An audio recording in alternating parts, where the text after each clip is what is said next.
ever wonder what we tell kids nowadays when they are asking questions about, I don't know, the world around them and how you teach them how to be a good person? Do parents and caregivers and teachers still tell kids that if you work hard and if you study and are smart, like you'll get ahead and things will go well for you and success will be within reach? Do we still tell kids to look at the president of the United States with reverence and as a moral compass? Like, what is it that we are teaching right now? Whether it is in actual teaching, like standing in front of a room or parenting, or what it's unconsciously that we are telling our children about what it means to be a responsible, successful adult.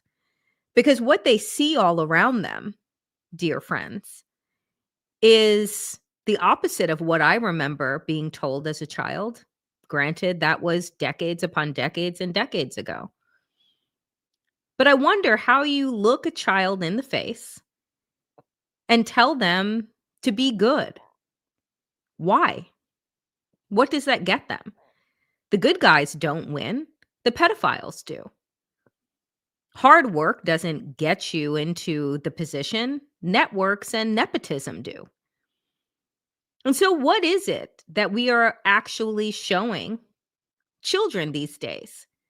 And how is what we are allowing to happen showing us a glimpse into the kind of society that they're going to be leading one day? I think about this often. I've been thinking about it deeply over the last 10 years as my friends continue to have babies and parent. I ask them these questions like, what are you actually teaching? Because mostly it works in direct contrast with the messages that they're getting in the world. A couple of years ago, I was honored by my high school for my work in media and politics. And I got a degree, I got a plaque put up at my high school and one that is here at my home. And one of the tasks was to go and speak to the upcoming senior class. And I remember asking them, standing before them, and, knowing most of them didn't want to be in that auditorium, and say, what do you all want to do? Like when you grow up? And you know what they said? Influencer, TikToker, trader. I want to do whatever brings in money. And look, folks, I'm not 100 years old, but I can remember a time when an adult standing before a room would ask us what we wanted to be when we got older, and the answers were doctor, lawyer, engineer, teacher. Whether we are directly teaching or not, we are absolutely providing a lesson on what it means to adult in this world. And I'm telling you, it ain't a good one. Buckle up, dear friends. Welcome to the Danielle Moody Show. Let's get into it.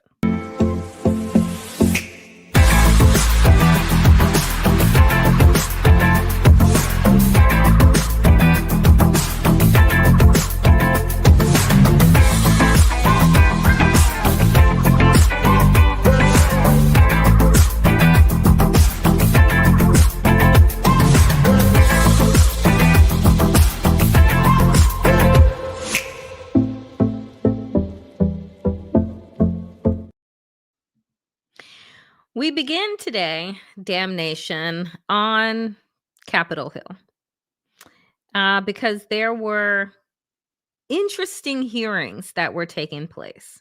Now, I know what you're going to say. You're tired of these hearings because they don't result in a goddamn thing. And if that is your response, you and I are on the same page. Nonetheless, I guess for the record, we need to have these hearings so it seems as if somebody was doing something, but in all reality, We know they're not. And there's no one better to put things into perspective than Timothy Snyder about this moment, this attack, this war that we're living under that is nonsensical, that no one had an exit strategy for. Timothy Snyder says this: he took the greatest military force in the world, lost a war to a middle power in a week, begged the world to save him, and demanded that the media lie about this and everything else. I try, but at a simple human level, I do not see how anyone can mistake this man's almost supernatural weakness for strength. His weakness is something negative, gravitational, so deep that it can draw in a whole country, but only if we fail to see it, only if we let it. I came across this today, this post by Timothy Snyder last night, and it sat with me in a deep way. All of the things that he lays out, if we were to read them about a foreign country, we would say, oh, those poor people living inside of a banana republic. But somehow we are still kidding ourselves that America represents some form of democracy. How? The man, Donald Trump, that Timothy Snyder is talking about, is in the Epstein files more than Jeffrey Epstein at this point. The man has been credibly accused of raping a child and is still making decisions to send our entire country into war that is not only costing lives, children's lives, people's lives, their homes, but it's also costing literally $1 billion a day. How is a man that is an idiot, is ignorant, detests history and truth, lies as well as he breathes, credibly accused of raping a child, credibly accused of selling America's secrets and documents, credibly accused of multiple quid pro quos, credibly accused of inciting an insurrection. And this man is on the verge of dragging this country and the world into World War III, all on vibes. You know, how he feels. Not with regard to the intel that one would get, but just who has his ear at any given moment. And who we knew had his ear from jump. So this is not breaking news. Benjamin Netanyahu reportedly focused on blocking Trump's pathways to a ceasefire and follow-up talks with Iran by killing members of leadership most likely to negotiate, according to European Council on Foreign Relations director. We knew this. We knew who brought this country into war, that it wasn't our war.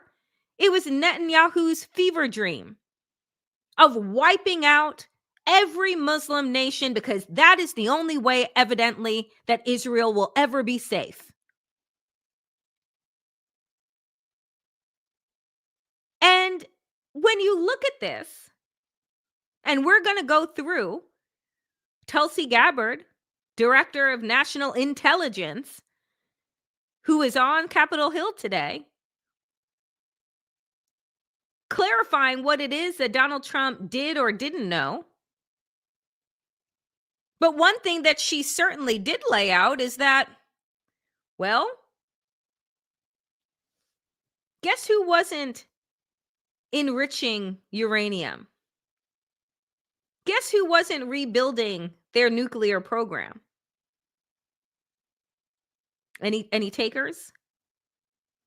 Iran. But yesterday I told you all that we were incredibly close to a deal that Donald Trump would have been able to parade in front of the media as being better, even better than the good deal that Obama had struck before that son of a bitch became president. He was going to be able to, and actually, truthfully, say I did something that even Barack Obama wasn't able to do. But instead, his son-in-law, Witkoff, and Netanyahu were able to draw him into war without a plan at all about how to get out of it, telling him, I'm sure you'll be remembered in history. You'll be celebrated. You'll be the ultimate peacekeeper, peacebringer. Yeah, because we know that what follows bombs is usually peace. So here is Donald Trump. I wonder what would happen if we finished off what's left of the Iranian terror state and let the countries that use it, we don't, be responsible for the so-called Strait. That would get some of our non-responsive allies in gear and fast. Rick Wilson says, well, this means, of course, giving China control of the Straits. One of the most pernicious beliefs of the MAGA cult is their commitment to the belief that Trump is a strategic genius. He is not. He is a feral sociopath, to be sure, but also barely literate con man, a fraud, a huckster. President three-card Monty. He's so over his head, it's painful to watch. And he's correct. He is so over his head. And that's why I began the show with saying, what is it that you all tell your children these days about what it means to be a success, about who they revere? Because it sure as hell is not the president of the United States that can't string together a cohesive sentence, who the only reason why he has a degree from any college and university is because his daddy paid for him to. Everything in life that Donald Trump touches turns to shit, including this country that we weren't satisfied with the first time that he put us in $7 trillion worth of debt. Now, you want to talk about finishing it off? That's what he's doing to America. Finishing it off, finishing the job that he started in 2017. But when you listen to his faithful sycophants, I mean, I don't even know if what Tulsi Gabbard did today on Capitol Hill could be called perjury. I guess it was, because Senator Ossoff pretty much walked that idiot into the conclusion that we've known, which is why Donald Trump didn't bother coming up with a narrative around this war, because it was all based on bullshit. But I want you to take a listen to Ossoff's line of questioning to Tulsi Gabbard. Under the law, you are responsible for providing national intelligence to the president, correct? Yes. And to the heads of executive branch departments and agencies, yes? Yes. And to the chairman of the Joint Chiefs and senior military commanders? Across the IC, yes. And to the Senate and the House and relevant committees, correct? Yes. And the law states that the national intelligence you provide to Congress, quote, should be timely, objective, and independent of political considerations, correct? Yes. And you noted in your opening statement you're here fulfilling a statutory responsibility and that your testimony, quote, represents the IC's assessment of threats, That's right. Correct? That opening statement, as submitted to the committee in advance of this hearing, stated that as a result of last summer's airstrikes, quote, Iran's nuclear enrichment program was obliterated, end quote, correct? That's right. And is that in fact the assessment of the intelligence community? Yes. So the assessment of the intelligence community is that Iran's nuclear enrichment program was obliterated by last summer's airstrikes. Yes. In the opening statement you submitted to the committee last night also stated, quote, there has been no effort since then to try to rebuild their enrichment capability, end quote, correct? That's right. And that's the assessment of the intelligence community. Yes. The White House stated on March 1st of this year that this war was launched and was, quote, a military campaign to eliminate the imminent nuclear threat posed by the Iranian regime, end quote. That's a statement from the White House. Quote, the imminent nuclear threat posed by the Iranian regime. Was it the assessment of the intelligence community that there was an imminent nuclear threat posed by the Iranian regime? The intelligence community assessed that Iran maintained the intention to rebuild and to continue to grow their nuclear enrichment capability. Was it the assessment of the intelligence community that there was a, quote, imminent nuclear threat posed by the Iranian regime, yes or no? Senator, the only person who can determine what is and is not an imminent threat is the president. False. And This he is the made that worldwide. This is the determination. worldwide threats hearing where you present to Congress national intelligence, timely, objective, and independent of political considerations. You've stated today that the intelligence community's assessment is that Iran's nuclear enrichment program was obliterated and that, quote, there had been no efforts since then to try to rebuild their enrichment capability.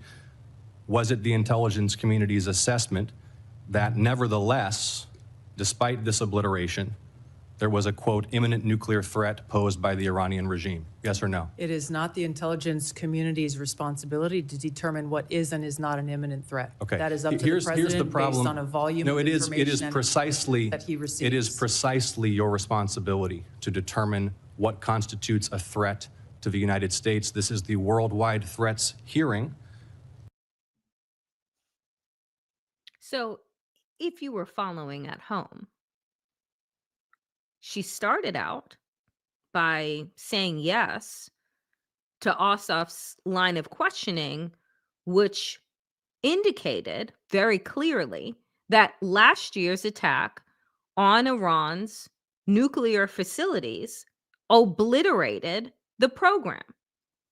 And that in that time, since the attack, that Iran had not begun to renew their nuclear capabilities. That being said, Ossoff then followed up and said, the White House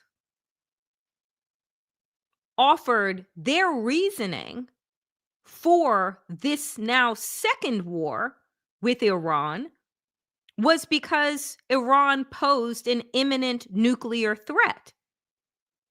Did Iran pose an imminent nuclear threat? Because you just said that based on the intelligence community's assessment that their program had been obliterated and they hadn't been interested in renewing that program. Ossoff caught her in a fucking lie. But here is the thing. They all lie. That's what they were hired to do. Lie, cover, for this inept and criminal operation that we call the Trump administration. She just perjured herself. But what we know about politics these days, it's all show. It's all bark, no bite. Here's another line of questioning, and this time from another member of the committee, with regard to her thoughts on whether or not Iran on the intelligence on Russian intelligence sharing with Iran in the current conflict? What do we know? Senator, if there is that sharing going on, that would be an answer that would be appropriate for a closed session. Well, it's been in the public press. This is open source that it's occurring. Is it occurring? Again, if it is occurring, that would be an answer appropriate for a closed session. What I can tell you is that according to the Department of War, any support that Iran may be receiving is not inhibiting their operational effects. Okay, that's sort of the first cousin of a yes, I guess. Sort of the first cousin of a yes. Can you update us on Russian intelligence sharing with Iran?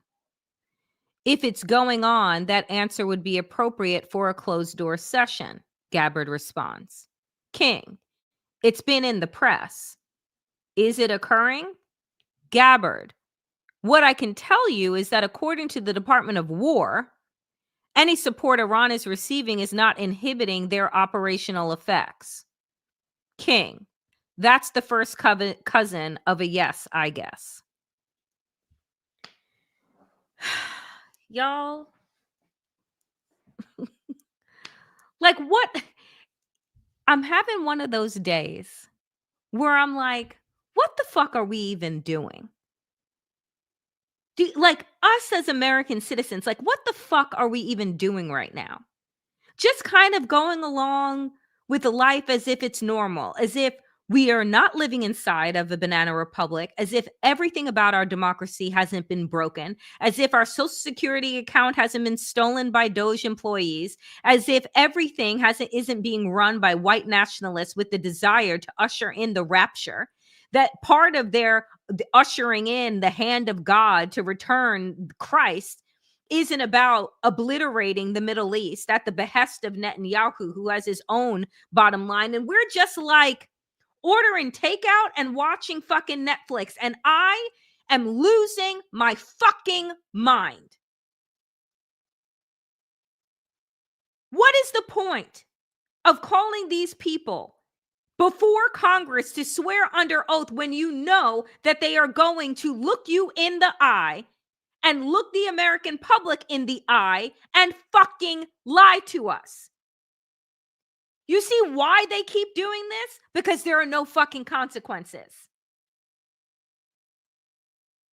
You see how what came after George W. Bush is Donald Trump?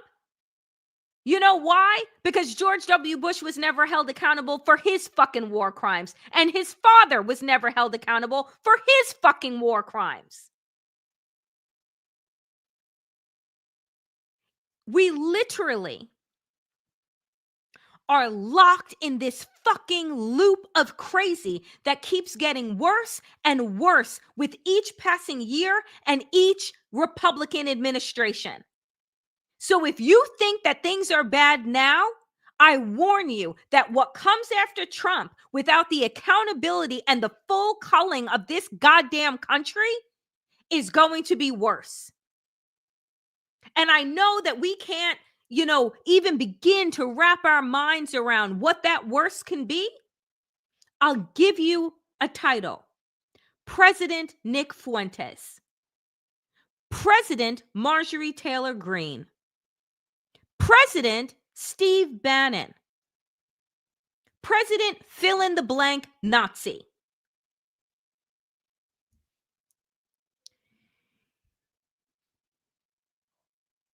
The committee questioning continued. This time with King again. And again, great questioning, but does it fucking matter? And the question is, there seems to be a discrepancy between what the Intelligence community has reported over the years and what the president has said in terms of of this action. For example, Senator Wyden read the report from a year ago that strikes against neighboring states and action to close the Strait of Hormuz was predicted by the intelligence community. And yet the president says nobody knew. And my question is, did you tell him? Anybody want to answer that question? Senator, I'll answer the question. So with regard to briefings, the president gets briefings constantly about intelligence. Now, the comments that you talked about, I had not heard, but what I can tell you is that Iran had specific plans to hit U.S. interests in energy sites across the region. And that's why the Department of War and the Department of State took measures for force protection and personnel protection in advance of Operation Epic Fury. I think that's what's most important. Any predictions to the president about the Strait of Hormuz? All you got to do is look at a map, and you'll see that the vulnerability of the Strait of Hormuz. Was that part of the briefing, Director Gabbard? I think the Director Ratcliffe made the point here is that this has long been an assessment of the IC, that Iran would likely hold the Strait of Hormuz as leverage. And my question is, was that communicated to the president in the lead up to this action? And it's because of that longstanding assessment that the IC has continued to report that the Department of War took the preemptive planning measures that it did. Well, they've stated that they did not plan for the Strait of Hormuz. The president said, who knew that was going to happen? Anyway.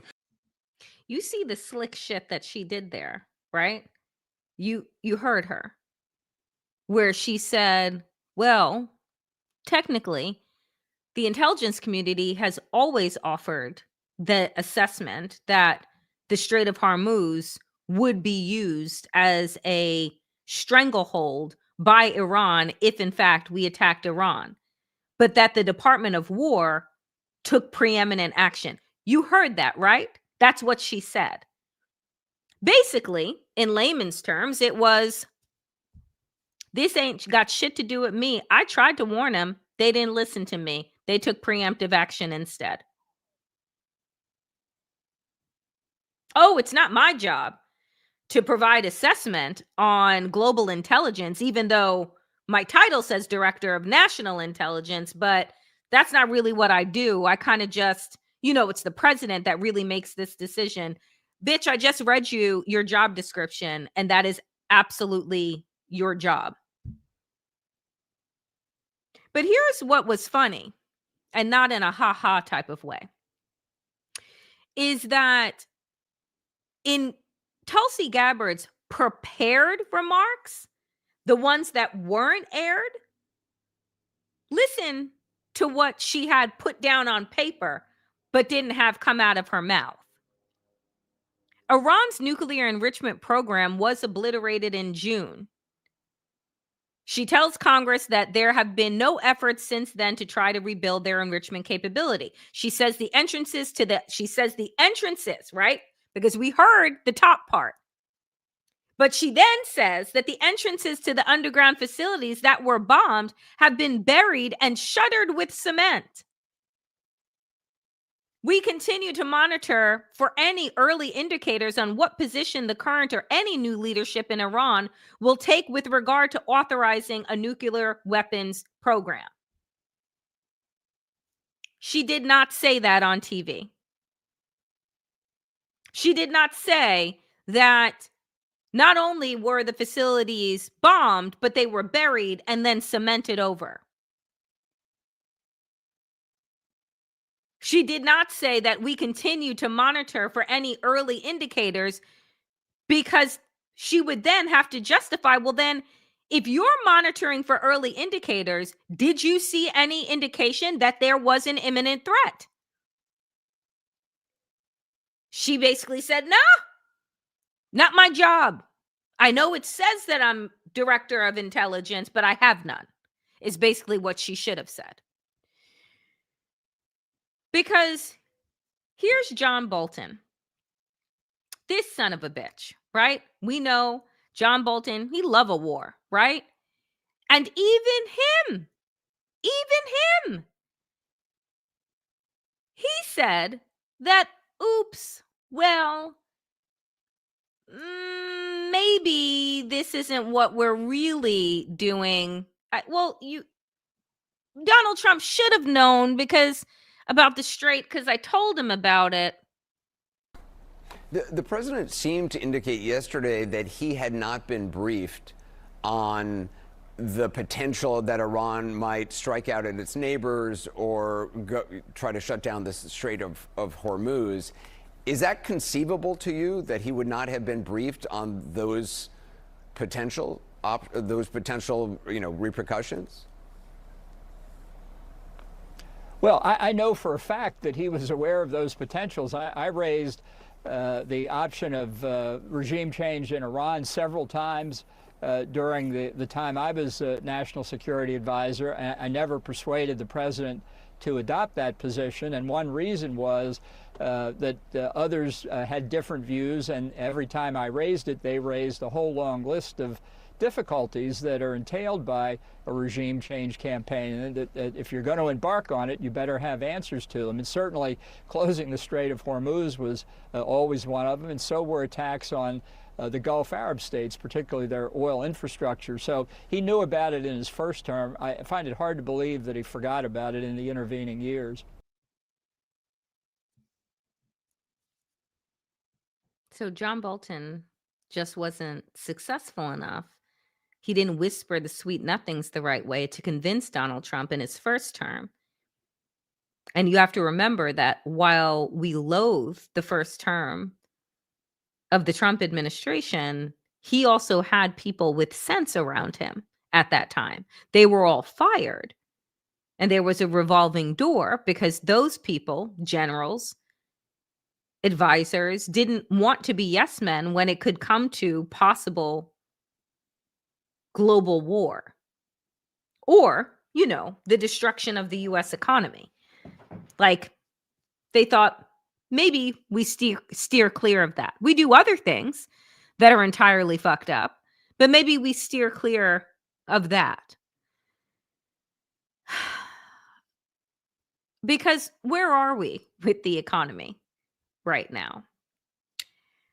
Not in good fucking shape.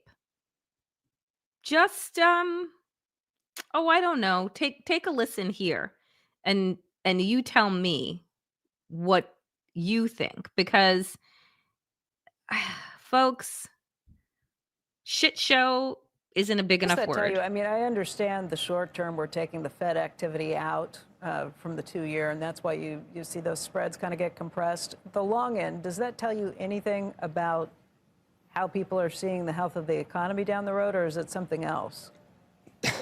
I do think that there is part of that reflected in this as well. It's almost the worst of both worlds.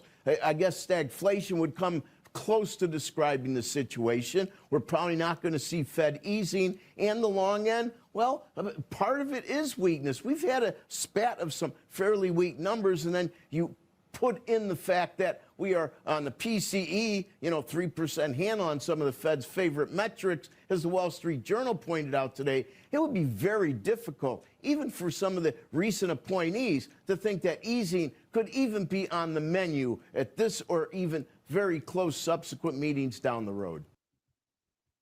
That's one report. I mean, maybe he's just alone in his assessment. Prob's not. Really not happy about this inflation report. All right. And I know it's one data point. The Fed looks through it. We try to look at 2 or 3 month trends, but this does not look good to me. And I don't like sitting here after everything we're talking about and saying, oh, well, okay, but it's just 1 month, because unfortunately March is guaranteed 95% chance to get worse than what we saw.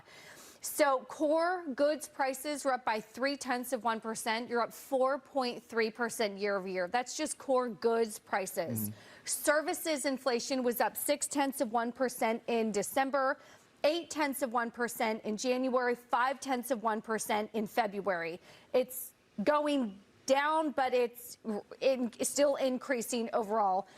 Year over year, we're up 3.8% year over year. What I don't like is that prices rose in food, alcohol, investment in buy securities, which we could talk about, fuels, trucking, inpatient care. Now, they fell for apparel and footwear, but they're rising, and I just don't like it. Fresh and dry vegetables were up 49%. So there's something going on. Maybe it's a one-off that we could debate, but I don't like the trend, and I don't like that we're going to sit here and think that March is going to get worse. Well, I agree. Now, I'm not an economist. As a matter of fact, I had to take those courses twice in college because numbers are not my thing. But I'm pretty sure that all of those plus numbers on inflation and down numbers on the market mean things are bad. And that she, who does follow numbers, is like, and for us to think that things are going to get better in March when there's no indication of that happening, we should probably discuss. And who did discuss some of those numbers today was Jerome Powell. And you can hear Jerome Powell because I got 2 clips of him today. And I'll say this, they're not good. Approach at this juncture, and to what extent does the fact that inflation has been above target for roughly 5 years now influence the committee's thinking around this? So first, let me say we're well aware of the performance of inflation over the last few years and how a series of shocks have interrupted progress that we've made over time. And that happened most recently with tariffs, and now there will be some effects on inflation coming forward.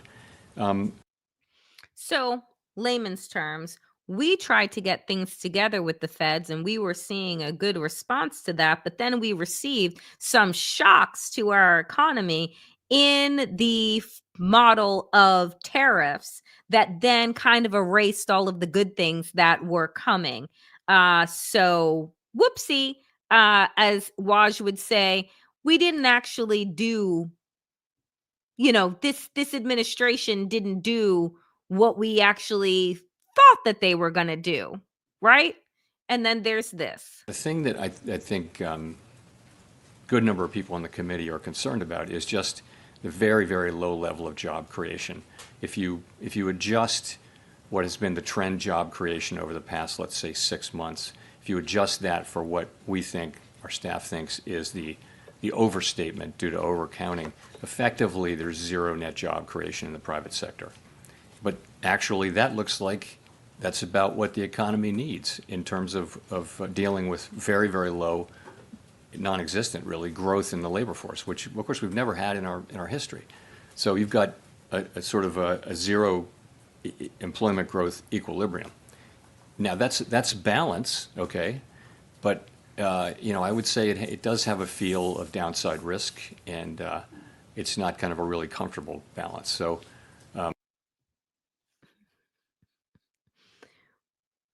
We've produced no jobs in the last 6 months in the private sector. One of the reasons why Donald Trump has decided not to offer the federal numbers anymore is because he fired the numbers guy because they were bad. And Donald Trump doesn't like bad numbers. He just likes good numbers.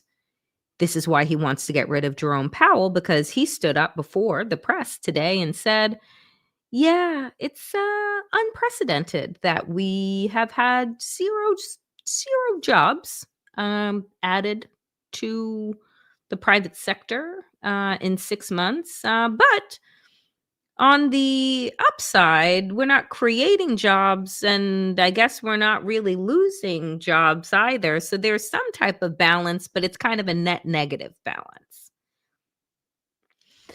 I don't think that we need for somebody to say that we're headed towards a depression. I think that we can all feel it in our bones that we're headed towards a depression, because where does this go? Again, when we're talking about this war that is costing $1 billion a day, that Donald Trump said would be a couple of weeks, but now we are 3 weeks in to this war that is now up, I think, at like $22 to $25 billion that has been spent. Gas prices are up. Israel just bombed more gas reserves. Qatar was like, can you please stop doing that because you're fucking with our energy grid? But Israel doesn't care, right? They're just the destroyer, right? Just the destroyer. That's what they do. They don't think, they just destroy things because their paranoia tells them that if they don't destroy everything, then People will destroy them. But I'm just, and again, it's funny when folks put up slides like I did yesterday that says how much this war has cost Israel. It actually hasn't cost Israel a fucking penny, because every bit of fucking money that they get comes from us. So,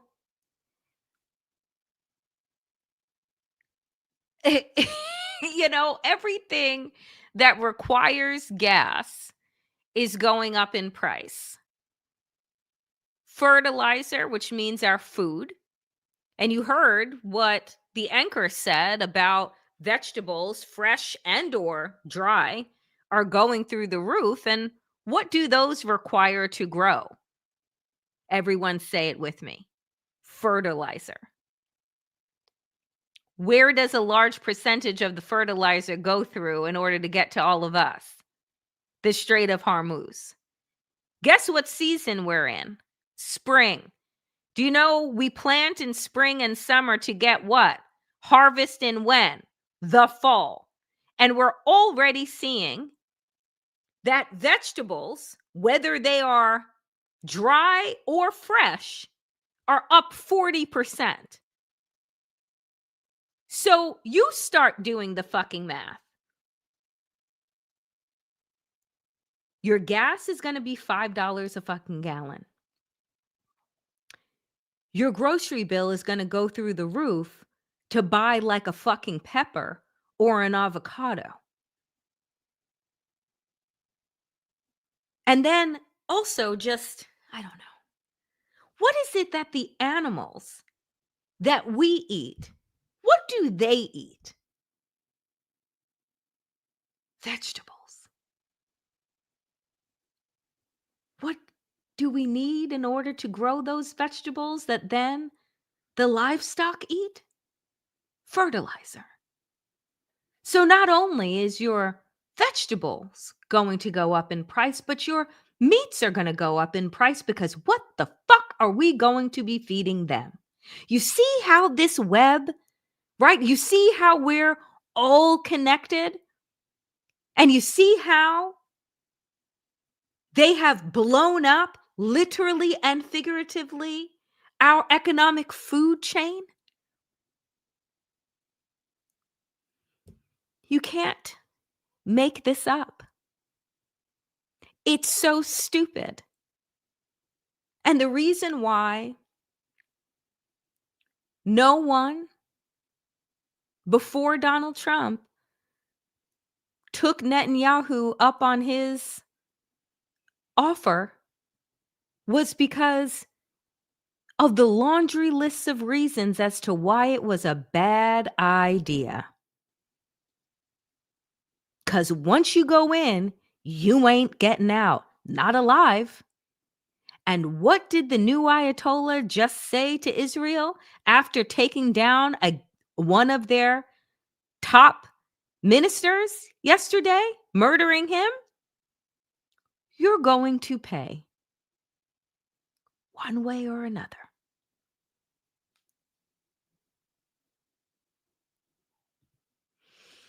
Switching gears from one committee hearing from the economy to now another one, going from our global crises to our domestic one,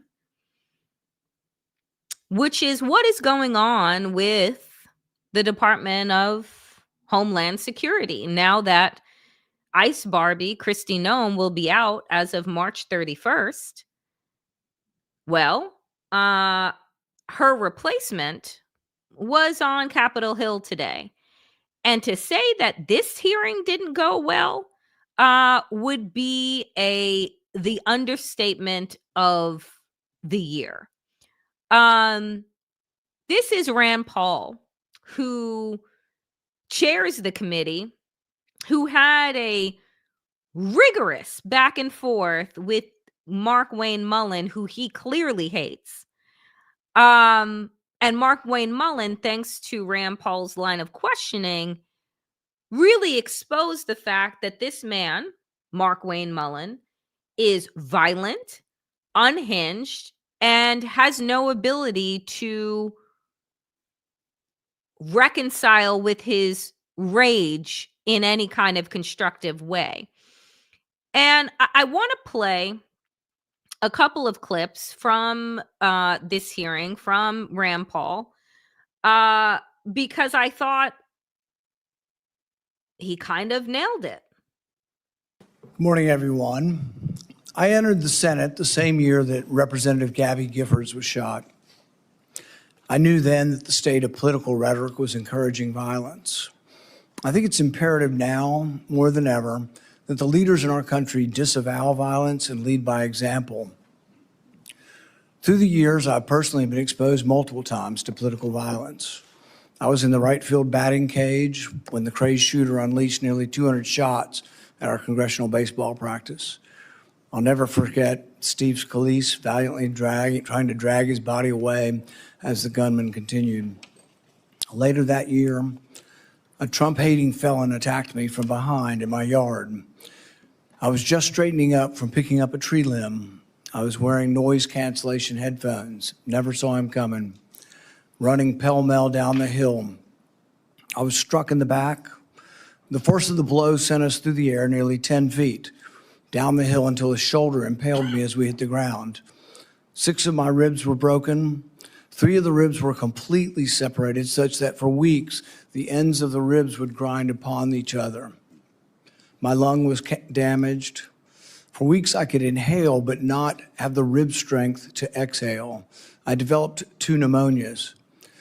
The pain was such that I could only sit up in bed by tying a rope to the foot of the bed and pulling myself up. But even then, the pain was that of 1,000 knives.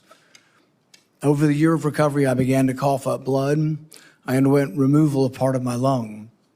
Complications led to an infection in the space between my lung and chest wall. I spent a week in the hospital having the infection lavaged every 6 hours through a chest tube. Recently, Senator Mullen, if you have time to listen, you were confronted by constituents that were angry because you voted against my amendment to stop all funding for refugee welfare programs. Instead of explaining your vote to continue these welfare programs for refugees, you decided to transfer the blame. You told the media that I was a freaking snake and that you completely understood why I had been assaulted. I was shocked that you would justify and celebrate this violent assault that caused me so much pain and my family so much pain.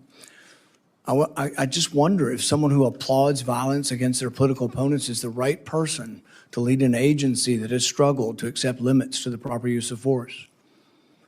You might argue you were mad and upset about being confronted by your constituents. But Senator Mullen, your constituents are justifiably upset with you. By now, most of America knows that the Somali welfare fraud and That's just a piece, right? That's just a piece of it. Then you had the other part, which is where Markwayne Mullin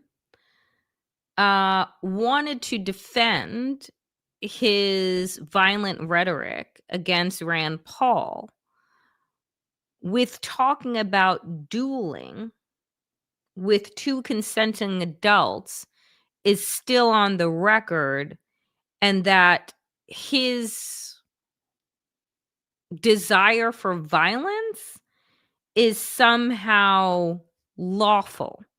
Now, to say it was a stretch would be,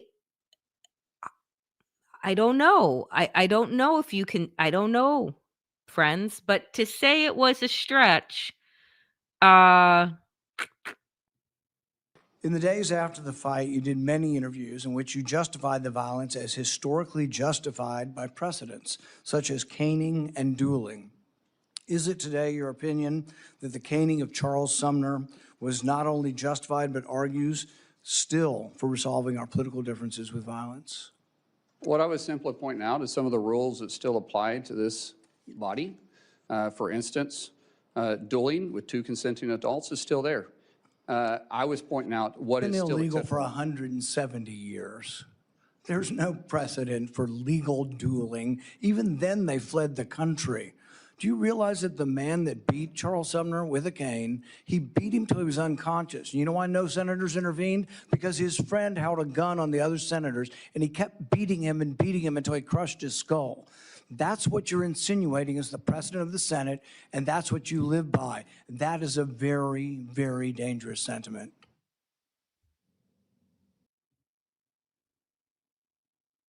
This is going to be the new head of the Department of Homeland Security. A man who, in the middle of a hearing that I played for you a couple of weeks ago, got up and was threatening to beat up the president of the Teamsters that was being questioned. He stood up and literally started to undo his tie and said, we could go right now.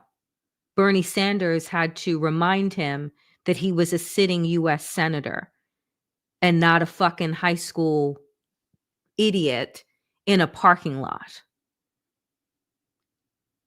This is a man who is a failed UFC fighter who believes that violence between two consenting adults should be totally fine as a means to resolving issues. He's going to head an agency with 250,000 ICE agents who we have already seen time and time again kill American citizens, kill immigrants, beat people to a pulp, rape, murder. We've heard from the whistleblower how woefully undertrained they are.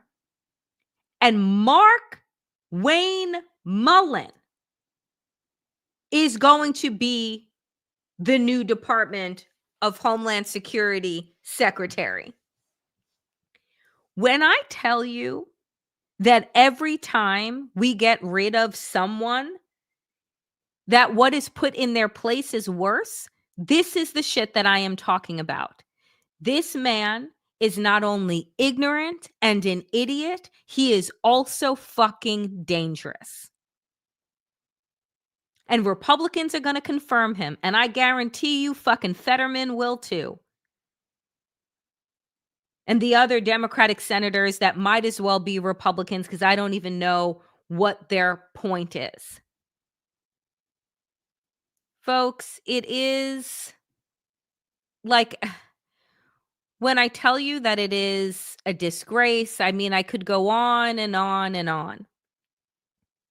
You know who paints a good picture as to where we find ourselves yet in another hearing, this time on the House. And this was a hearing on the U.S. action against Venezuela's drug traffickers. You know, drug traffickers, the fishermen that they're blowing up in boats, and the fact that the United States went in and killed a bunch of people and kidnapped the president. Jasmine Crockett put it in really good framing today to just show how unjust and unhinged this entire administration is. There's this little thing called the Epstein files. There's a lot of people that have been found liable, charged, all kinds of stuff, from Prince Andrew and Peter Mandelson, from Norwegian officials, the former prime minister, and the former ambassador, all these different people, right? Some would argue, especially since there was international trafficking that was taking place, some would argue that our president, whose name is found over and over and over and over in these files, may have engaged in, say, child trafficking, sex trafficking. They may come to that conclusion. Now, with that being the understanding, if there are other countries that believe, because they believe in actually holding people accountable, okay? So they say, you know what? There were some girls from England or wherever, because there were people from different countries, and they say, you know what? We gonna just come and we're gonna drop in on America. We're going to bomb America. We're going to kill civilians in America because you know what? We have a warrant for his arrest. whether it's for the child sex trafficking in the Epstein files because America doesn't want to do their job, or whether we're talking about violating international law, whether we're talking about going and just randomly killing people. I can tell you that every single one of you that is sticking up for him right now would be screaming from the rooftops. The analysis has to be the same. I am so offended that I am still paying my daggone student loans for law school, and it seems like none of it matters nowadays, because seemingly what we do is we twist the law to justify. The analysis is the same. If you would be outraged if they came and bombed our country to go after him, to arrest him, if you're listening, that I don't know if people are doing this. But if they decided to do that because of the Epstein files or because of violating international law, you all would be against it. So we should be against it right now. You know, when she said, I'm still paying off student loans from law school, and I don't even know why, because it seems now that we just bend the law to fit whatever line of bullshit we want to put out, like that hit deep. And again, it goes back to the top of the show, which is, what are we actually teaching young people these days? Whether it be in K through 12 or higher education, like, what are they actually fucking learning? Because what they should be doing is essentially getting a lesson into how to be a grifter, an influencer, a cheat, a misogynist, because you get away with everything. What are we talking about rules and law and order when it is shown to us time and time again that if you have enough power, you have enough celebrity, you have enough wealth, you can do whatever the fuck you want, including rape children, and no one's going to do a goddamn thing. Speaking of which, they want us to stop talking about the Epstein files. I'm not going to stop talking about the Epstein files. I'm not going to stop talking about the fact that yesterday, Al Jazeera English ran a story of a citizen who took pictures of alleged burial plots, alleged sacrificial tents, and sent them over to members of Congress, none of which was ever included in the Epstein files. None of it has been verified, but there are lots of things that have been released from the Epstein files that weren't verified or weren't credible, right? Remember the flood the zone strategy. So I find it interesting that Zorro Ranch, which is currently being investigated again for the first time by the state of New Mexico, that there was a public citizen who had pictures. Al Jazeera America, the only one to put that up. Interesting. Here's Ron Wyden with some breaking news. Deputy Attorney General Todd Blanche, you know, the Deputy Attorney General who told us we ain't getting any more files, even though there are 6 million of them and we've only seen 3. Blanche, Trump's former personal lawyer, who was also responsible for Ghislaine Maxwell's transfer to a cushy club fed, has intervened to block the DEA from providing details of a mysterious Epstein investigation to my finance committee. Deputy Attorney General Todd Blanche is blocking the DEA from releasing an unredacted document from the Epstein files about an investigation involving drug trafficking and money laundering. Any takers onto why Todd Blanche would be blocking that? Why he would be blocking Wyden's committee from accessing unredacted information that could tie Epstein to money laundering and drug trafficking on top of sex trafficking?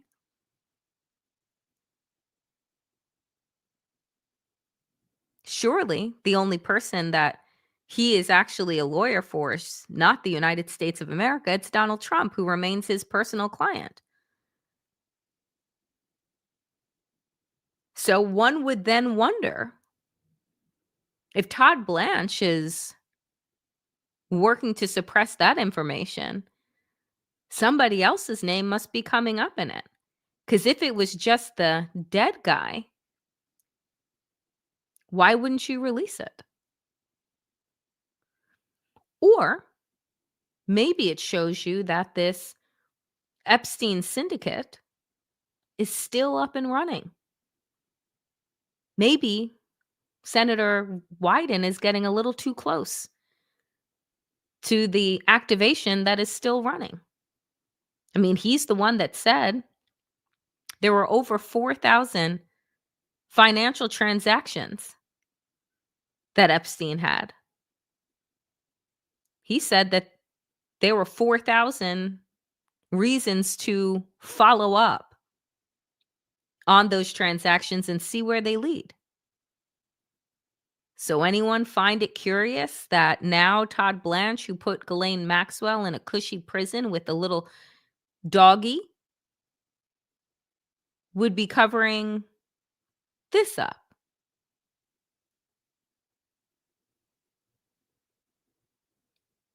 It stinks because it's rotten. And then finally, we close out today with this. CBS News drops to 3.83 million viewers, down more than 25% from its peak. As ratings have fallen to about 3.83 million viewers, down roughly 30% from about 5.4 million 2 years ago, and far behind the more than 8 million watching its top rival. And as leadership fractures, CBS News faces a deeper problem. It has unsettled its existing audience without yet building a credible replacement. But here's the thing.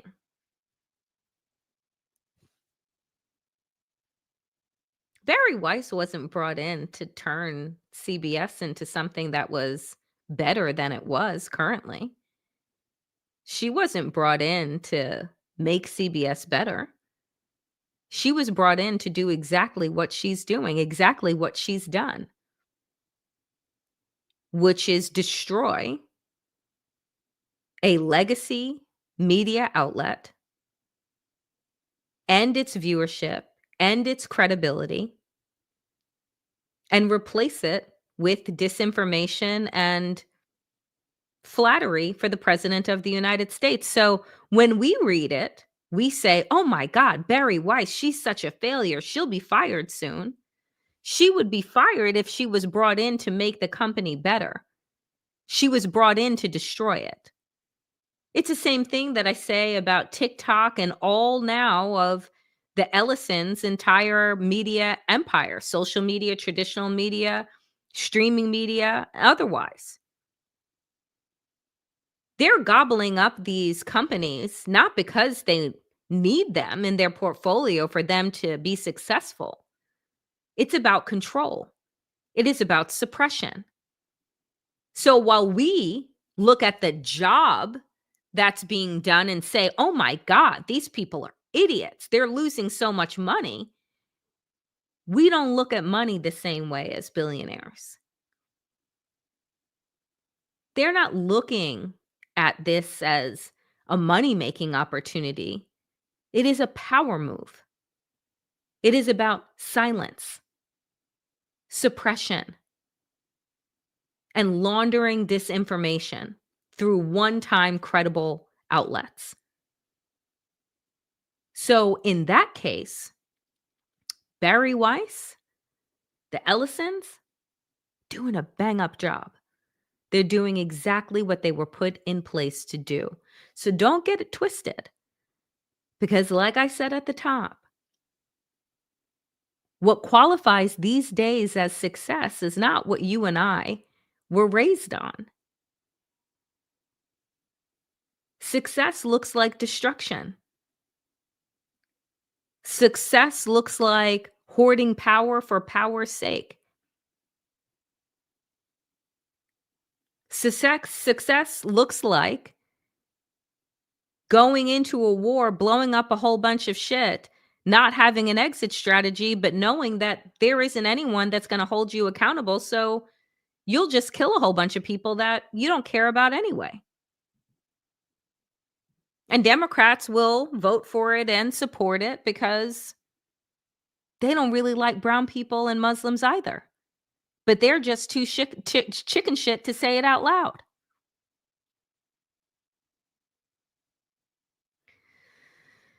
This is what it means to live in the upside down.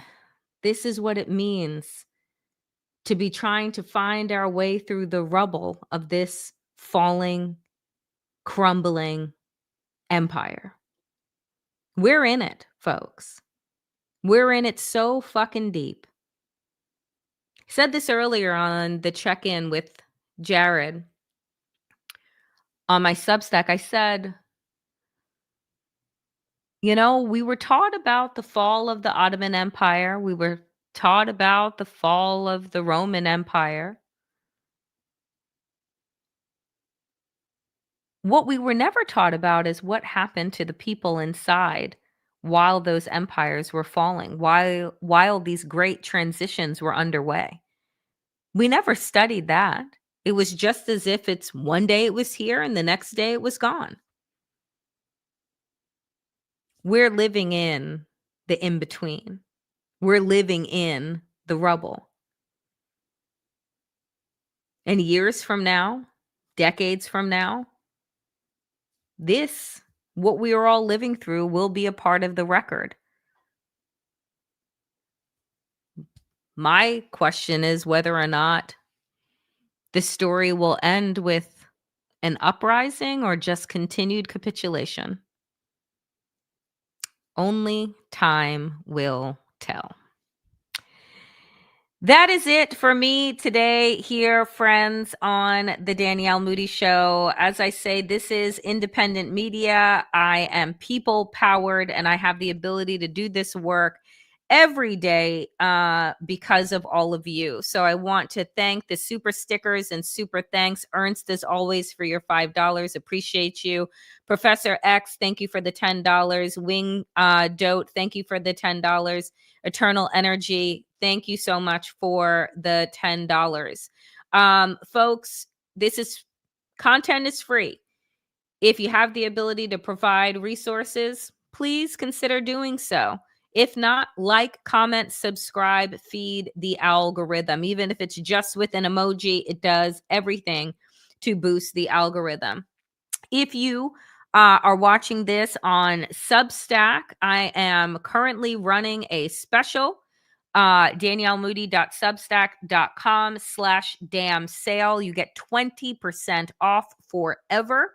I am running it for the entirety of this month. So do check that out. Folks, I will see you tomorrow. God knows what fresh hell there will be awaiting us, but no, so long as I have breath in me, I will be here with you. As always, power to the people and to all the people power. Get woke, stay sane. And in these extraordinarily dangerous times, dear friends, do stay safe. Take care of yourselves. Take care of each other. We are on a long road, but we're going to get through it together. Be well.